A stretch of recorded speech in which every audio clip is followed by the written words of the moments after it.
Hello guys, welcome to my channel. और इस video में हम ध्रुव राठी का वो वीडियो देखने वाले हैं जिससे वो इस चीज़ का खुलासा किए हैं जिससे रिलेटेड है हमारे सेहत से।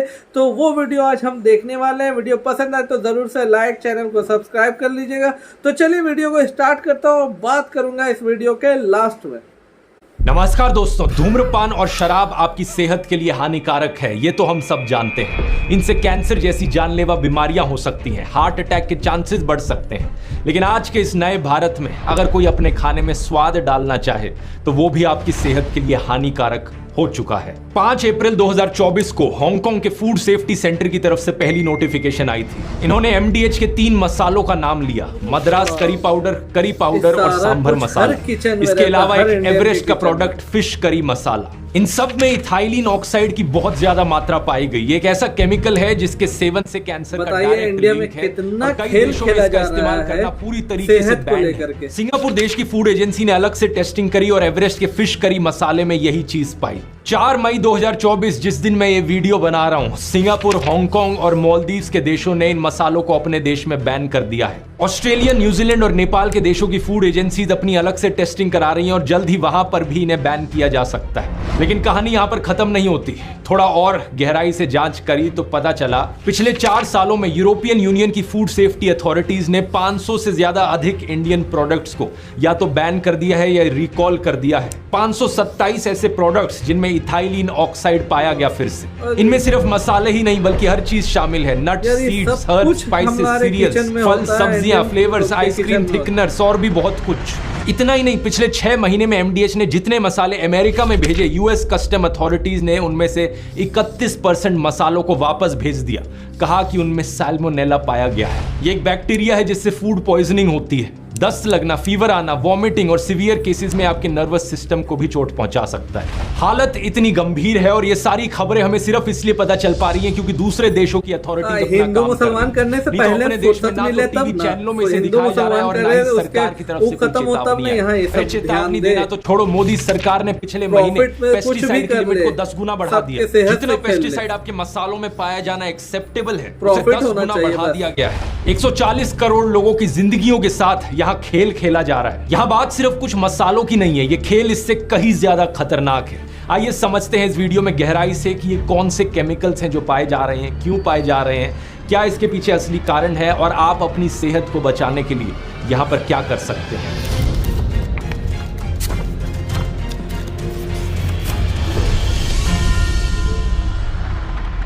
वीडियो शुरू करने से पहले यहाँ एक चीज मैं साफ कर दूं, इससे पहले कि कुछ लोग रोएं कि बार बार सरकार को क्यों बीच में लाते हो, हमारे पापा की इसमें क्या गलती है। यहाँ पर इस बात में कोई दो राय नहीं है कि सारी जिम्मेदारी सरकार के ऊपर है। एवरेस्ट कंपनी से जब पूछा गया कि उनके मसाले ऐसे क्यों निकल रहे हैं तो उन्होंने क्या जवाब दिया कि हमें तो नेसेसरी क्लियरेंसेस और approval spice board of India ने ही दिया था। स्पाइस बोर्ड ऑफ इंडिया क्या है? इंडियन गवर्नमेंट की रेगुलेटरी अथॉरिटी है जो कि आती है ministry of commerce and industry के अंडर। इसके अलावा हमारे खाने में कैंसरस केमिकल्स हैं या नहीं ये जांच करने की जिम्मेदारी है FSSAI की, food safety and standards authority of India, जो कि आती है ministry of health and family welfare के अंडर।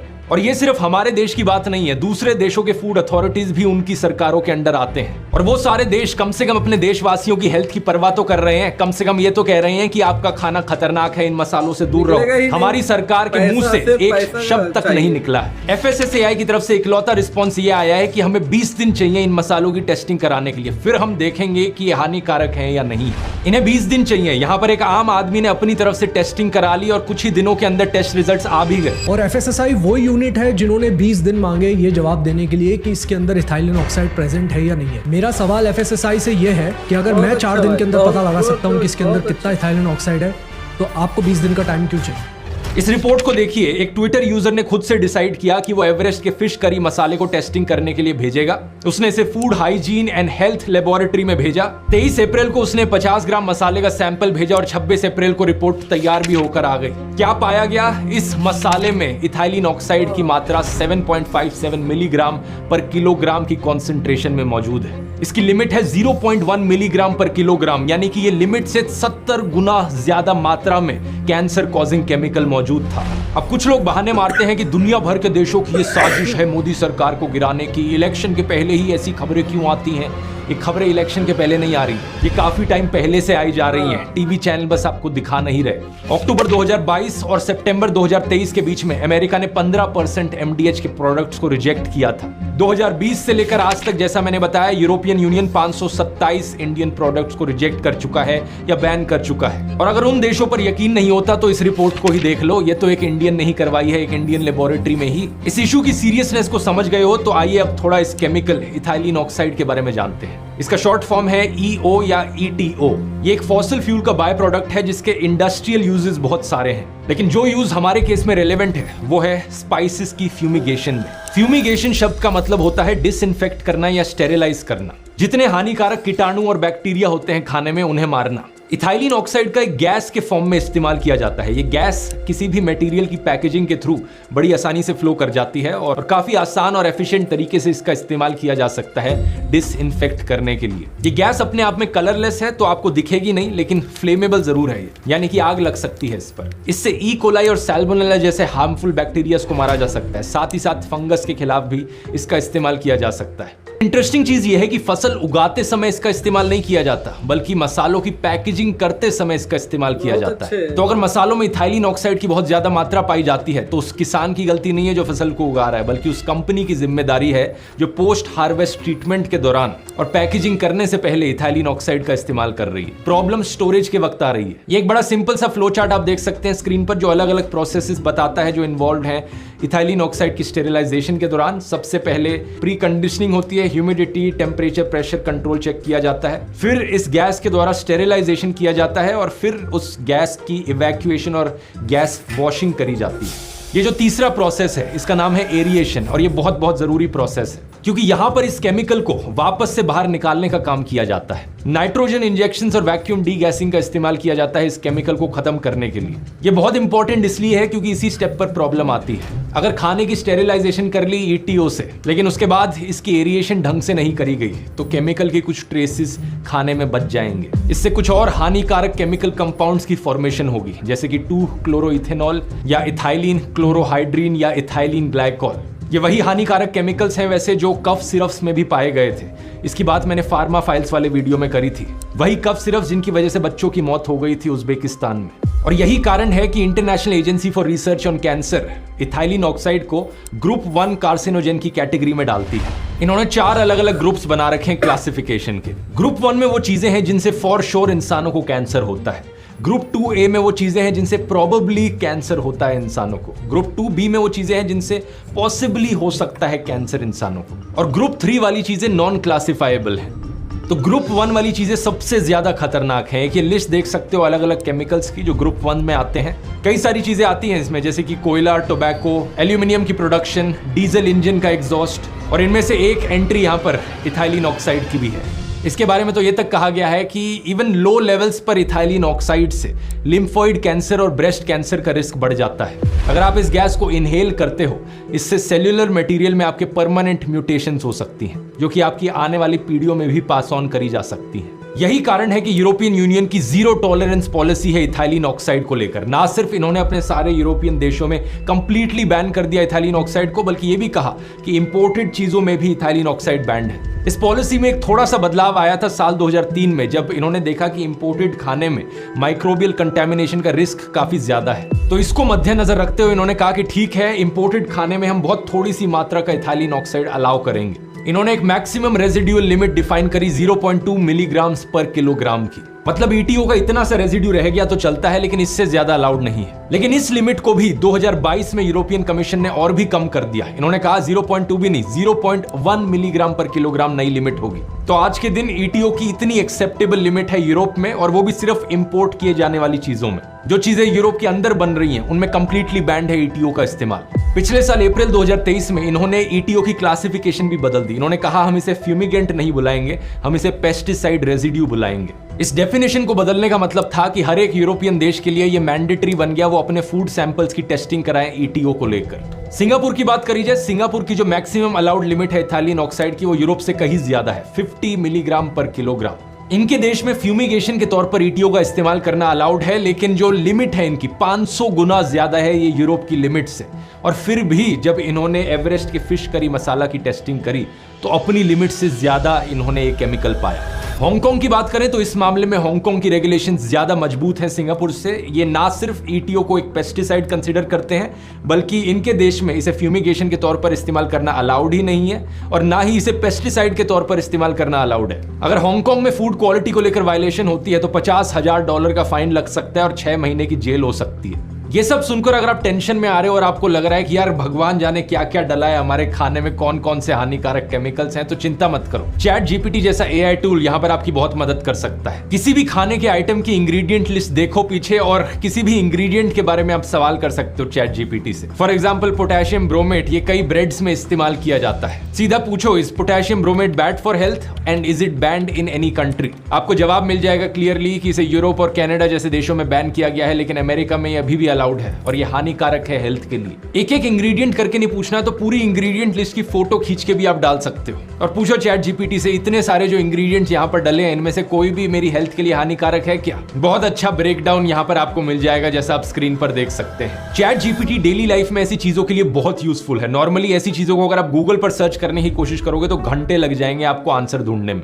इतना सब हो जाने के बावजूद एवरेस्ट के जो डायरेक्टर हैं राजीव शाह, वो कहते हैं कि 60 में से सिर्फ एक फिश करी मसाला में ही तो ईटीओ निकला है, तो बाकी सारे मसाले खाने लायक हैं। और दूसरी तरफ एमडीएच का भी यही दावा है कि सारे प्रोडक्ट्स इनके सेफ हैं और आराम से खाने लायक हैं। लेकिन पता है क्या दोस्तों, बात यहाँ पर सिर्फ इथाइलिन ऑक्साइड की नहीं है। जैसा मैंने वीडियो के शुरू में बताया था, अमेरिका में जो एमडीएच मसालों की शिपमेंट्स को रिजेक्ट किया गया वो साल्मोनेला की वजह से किया गया। आयरनी की बात देखो यहाँ पर क्या है, मैंने आपको बताया था ईटीओ का इस्तेमाल किया जाता है साल्मोनेला जैसे बैक्टीरिया को मारने के लिए। तो यहाँ कुछ मसालों में ईटीओ पाया जा रहा है, कुछ मसालों में साल्मोनेला पाया जा रहा है। यूएस की एफडीए ने बताया कि अक्टूबर 2022 और सितंबर 2023 के बीच में 15% एमडीएच के जो मसाले इंपोर्ट किए जा रहे थे अमेरिका में, उन्हें रिफ्यूज कर दिया गया साल्मोनेला की वजह से। लेकिन इसके अगले पीरियड में अक्टूबर 2023 से लेकर जो अभी तक का समय है, ये रिजेक्शन का रेट 31% पर था। टोटल में 11 शिपमेंट्स को रिजेक्ट किया गया, जिनमें स्पाइसेस, फ्लेवर्स और सॉल्ट्स थे एमडीएच के। और एक शिपमेंट का मतलब यहाँ पर एक प्रोडक्ट नहीं है, एक शिपमेंट यहाँ पर एक कार्टन भी हो सकता है, एक ट्रक लोड भी हो सकता है और एक पूरे जहाज का कंटेनर भी हो सकता है।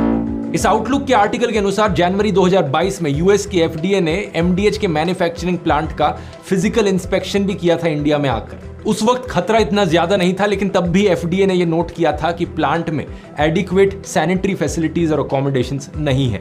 एग्जैक्ट कोड सुनिए, इक्विपमेंट और यूटेंसिल्स इनके इस तरीके से डिजाइन ही नहीं किए गए कि उन्हें क्लीन किया जा सके, मेंटेन किया जा सके, कंटेमिनेशन के अगेंस्ट प्रोटेक्ट किया जा सके। बात यहां सिर्फ एमडीएच के मसालों की नहीं है। फाइनेंशियल ईयर 2020 और 2023 के बीच में अमेरिका ने 786 शिपमेंट्स को रिजेक्ट किया जो इंडिया से आ रही थी। टोटल में 3925 ह्यूमन फूड एक्सपोर्ट की शिपमेंट्स इंडिया से यूएस भेजी गई थी, यानी कि 20% रिजेक्ट हो गई सैल्मोनेला की वजह से। इसमें सिर्फ मसाले ही नहीं थे, इसमें vitamin, minerals, proteins, bakery products, sea food products भी थे। हेडलाइन पढ़ो इस आर्टिकल की क्या है, इंडिया से जो आने वाला सामान है उसका रिजेक्ट होने का चांस 7 गुना ज्यादा है चाइना से आने वाले सामान के कंपैरिजन में। हमारे देश के स्टैंडर्ड्स को इतना गिरा दिया गया है। और बात यहाँ सिर्फ इथाइलिन ऑक्साइड और सैल्मोनेला तक सीमित नहीं रहती। पिछले साल की इस खबर को भी देखो। 14 नवंबर 2023 यूरोपियन कमीशन ने अलार्म साउंड किया इंडिया से आने वाले टर्मरिक को लेकर, जहां पर एक खतरनाक जानलेवा पेस्टिसाइड क्लोरपाइरिफोस पाया गया। ये पेस्टिसाइड कई देशों में बैंड है क्योंकि इससे बच्चों की ब्रेन ग्रोथ पर फर्क पड़ता है। इसलिए मैं कह रहा हूं कि ये प्रॉब्लम कुछ मसालों से कहीं ज्यादा बढ़कर है और ये चीजें पिछले कई सालों से देखी जा रही हैं। यूरोप में चेतावनी की घंटी साल 2020 में बेल्जियम के द्वारा बजाई गई थी, जब भारतीय सेसेमी सीड्स यानी तिल में इथाइलिन ऑक्साइड पाया गया था। तब से लेकर आज तक ये इतनी सारी चीजों में पाया जा चुका है। Cereals, chocolates, biscuits, bread, crackers, spices और तो और खेतों में जो जानवरों को खाना खिलाया जाता है उसमें भी ये पाया गया। इस बेल्जियम वाले इंसिडेंट के बाद ही था कि यूरोपियन फूड सेफ्टी एजेंसी ने इंडियन इंपोर्टेड खाने को सीरियसली लेना शुरू किया। इनका एक ये इंफॉर्मेशन नेटवर्क है, European rapid alert system for food and feed, जिसका शॉर्ट फॉर्म है RASFF। इनका जो डेटा होता है ये पब्लिकली अवेलेबल है, तो आप खुद भी जाकर चेक कर सकते हो इनकी वेबसाइट पर। मार्च 2019 और मार्च 2024 के बीच में इंडियन इंपोर्टेड चीजों को लेकर 985 RASFF की नोटिफिकेशंस आई हैं, जिन्हें सीरियस कैटेगरी में डाला गया है। ये कोई नेक्सस नहीं है, ये सिर्फ एक ऐसी व्यवस्था है जो यूरोप ने अपने देश के नागरिकों की सेफ्टी के लिए बनाई है। इनकी कोशिश है कि लोगों को पता चले कि एग्जैक्टली किस खाने में क्या क्या पाया जा रहा है। इस वेबसाइट का लिंक मैंने डिस्क्रिप्शन में नीचे डाल दिया है, आप जाकर खुद देख सकते हैं और स्क्रीन पर इसके कुछ एग्जांपल्स देखिए। मई 2022 और अप्रैल 2022 की नोटिफिकेशंस, क्यूमिन और फेन्यूग्रीक में क्लोरपायरिफॉस पेस्टिसाइड पाया गया। फिनलैंड में बॉर्डर पे ही इसे रिजेक्ट कर दिया गया। नेदरलैंड्स में इसका अलर्ट आया। दोनों को सीरियस क्लासिफिकेशन में डाला है। आप इनकी वेबसाइट का सर्च सिस्टम भी इस्तेमाल कर सकते हैं अलग अलग प्रोडक्ट्स को देखने के लिए, जैसे कि एफ्लाटॉक्सिन्स पाए गए पीनट बटर, ग्राउंड नट्स, चावल में जो इंडिया से आ रहे थे। सैल्मोनेला पाया गया sesame seeds, onion powder, betel leaves में जो इंडिया से आ रहे थे। मर्क्यूरी और लेड जैसे हानिकारक केमिकल्स पाए गए आयुर्वेदिक प्रोडक्ट्स में जो इंडिया से इंपोर्ट किए जा रहे थे। एक एक नोटिफिकेशन पे आप डिटेल्स में जाकर नीचे स्क्रॉल करके भी देख सकते हैं कि एग्जैक्टली कितना मर्क्यूरी, कितना लेड पाया गया। ऐसे प्रोडक्ट्स को लेकर थैंकफुली हमारे देश में जुडिशरी है जो अभी भी कुछ हद तक इंडिपेंडेंटली काम कर पा रही है। इन्हें लपेटे में लिया इन्होंने, अभी आपने रिसेंट खबर में देखा होगा, वरना हमारी जो हेल्थ मिनिस्ट्री थी और FSSAI जो है, इन्होंने तो खुली छूट दे रखी है, जैसे मर्जी झूठे प्रचार करते रहो। याद है 2015 में दोस्तों हमारी सरकार ने मैगी को बैन कर दिया था क्योंकि उसमें MSG के ट्रेसेस पाए गए थे। इसके एकदम बाद पतंजलि नूडल्स को लॉन्च किया पूरे देश भर में, बड़ी लॉन्च हुई। लेकिन अब जब पूरी दुनिया में देश के इतने सारे प्रोडक्ट्स पर बैन लगाया जा रहा है तो हमारी सरकार कुछ नहीं कह रही। सोच सकते हो इतने सारे केमिकल्स, इतने सारे पेस्टिसाइड्स जिनको लेकर ये FSSAI वाले अभी तक इतनी सारी खबरें आने के बावजूद भी कोई चेतावनी नहीं दे रहे। देश में हालत सही में बहुत खराब है और बहुत गंभीर है। एक स्टडी करी गई थी पेस्टिसाइड्स एक्शन नेटवर्क इंडिया के द्वारा। इन्होंने पाया कि 275 पेस्टिसाइड्स जो इंडिया में इस्तेमाल किए जाते हैं उनमें से 255 टॉक्सिक पॉइजन्स हैं और 56 कार्सिनोजेनिक हैं। 2017 में स्टडी करी गई थी। आज के दिन 292 पेस्टिसाइड्स इस्तेमाल किए जा रहे हैं। देश में बच्चे स्पेशली सबसे ज्यादा वल्नरेबल हैं क्योंकि बच्चों की ब्रेन ग्रोथ और डेवलपमेंट पर इसका असर पड़ता है। अब कुछ लोग सोचेंगे कि ऑर्गेनिक खाना यहाँ पर एक सोल्यूशन हो सकता है, जो कि मेरी राय में डेफिनेटली बेटर ऑप्शन है। लेकिन ऑर्गेनिक खाने में भी दो प्रॉब्लम्स आती हैं। पहला तो ये कि कितने लोग उस टाइप के खाने को अफोर्ड कर सकते हैं, और दूसरी प्रॉब्लम इंडिया का जो ऑर्गेनिक खाना है वो भी एक रिस्क बताया जा रहा है अमेरिका और यूरोप के द्वारा। 11 जनवरी 2021 अमेरिका के डिपार्टमेंट ऑफ एग्रीकल्चर ने इंडिया की agriculture and processed food products export development authority के साथ अपनी एग्रीमेंट खत्म कर दी। इस एग्रीमेंट के तहत इंडिया के बिजनेसेस इंडिया में बनने वाले ऑर्गेनिक खाने को USDA का ऑर्गेनिक सर्टिफिकेशन दे सकते थे। लेकिन अमेरिका इस एग्रीमेंट से पीछे हट गया ये कहकर कि इंडिया का जो ऑर्गेनिक कंट्रोल सिस्टम है वो इनसफिशिएंट है, वो हमारे स्टैंडर्ड्स मीट नहीं कर रहा, और इसलिए हमारा लेबल ऑर्गेनिक का वो लोग इस्तेमाल करें, हमारे लेबल की जो रेपुटेशन है वो नीचे गिर जाएगी। यूरोप में मार्च 2024 में पब्लिश हुई इस साइंटिफिक रिपोर्ट को देखिए। इसे यूरोपियन यूनियन के EFSA ने पब्लिश किया है। इसमें लिखा है इंडिया से आने वाले ऑर्गेनिक ड्राई बीन्स, राइस और क्यूमिन सीड्स जैसे खाने में क्लोरपायरिफॉस पेस्टिसाइड पाया गया। यानी आप ऑर्गेनिक खाना खाओगे तो भी कोई गारंटी नहीं है कि उसमें पेस्टिसाइड्स नहीं मिलेंगे। हालांकि फिर भी मैं कहूंगा ये एक बेटर चॉइस है अगर आप अफोर्ड कर सकते हो तो। अब इतना कुछ हो जाने के बावजूद सबसे बेशर्मी वाली चीज जो मोदी सरकार ने करी वो थी ये।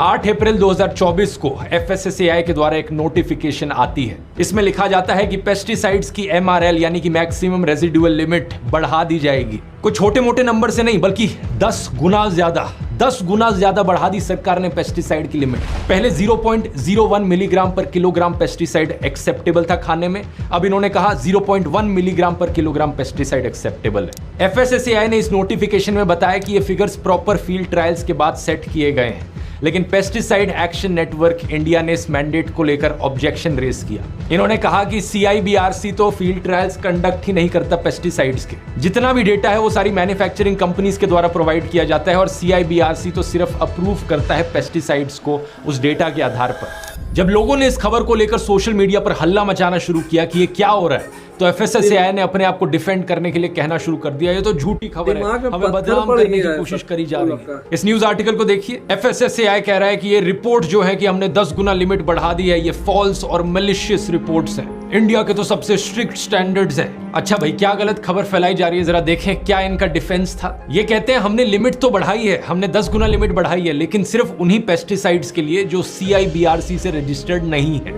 CIBRC है central insecticides board and registration committee India की। मतलब ये तो एडमिट कर रहे हैं कि कुछ पेस्टिसाइड्स की लिमिट इन्होंने बढ़ाई है। तो पहला सवाल तो यही कि क्यों बढ़ाई है। इन्हीं का ही अगस्त 2022 का ऑर्डर देखो इनकी खुद की वेबसाइट पर। तीसरे पॉइंट के सेकंड सेक्शन में लिखा है वो पेस्टिसाइड्स जो रजिस्टर्ड नहीं है CIBRC के साथ उनकी भी डिफॉल्ट लिमिट 0.01 मिलीग्राम्स पर किलोग्राम होगी। अपने पुराने ऑर्डर में तो इन्होंने लिमिट कम रखी थी इन्हीं पेस्टिसाइड्स की, लेकिन अब ये लिमिट बढ़ा दी गई है। क्यों? FSSAI का यहाँ पर एक और बहाना है कि हमने डिफॉल्ट लिमिट इसलिए बढ़ा दी क्योंकि जो इंपोर्टेड खाना इंडिया में आएगा बाहर के देशों से, उनके देशों में लिमिट जो होगी वो थोड़ी ज्यादा हो सकती है, इसलिए उस खाने के लिए हम लिमिट को बढ़ा रहे हैं। मतलब दूसरी कंट्रीज पर अपना ब्लेम डाल दो। बाहर से आने वाले खाने में ज्यादा पेस्टिसाइड डाला है तो अपने देशवासियों को ज्यादा पेस्टिसाइड वाला खाना खिला दो। मतलब हमारी सरकार बिल्कुल उल्टा कर रही है जो डेवलप्ड कंट्रीज कर रही है। यूरोपियन यूनियन, हांगकांग, सिंगापुर ये क्या कर रहे हैं? ये अपने देश की रेगुलेशंस कम नहीं कर रही है, अपने देश की रेगुलेशंस को स्ट्रिक्ट रख रहे हैं ताकि इंपोर्टेड खाना भी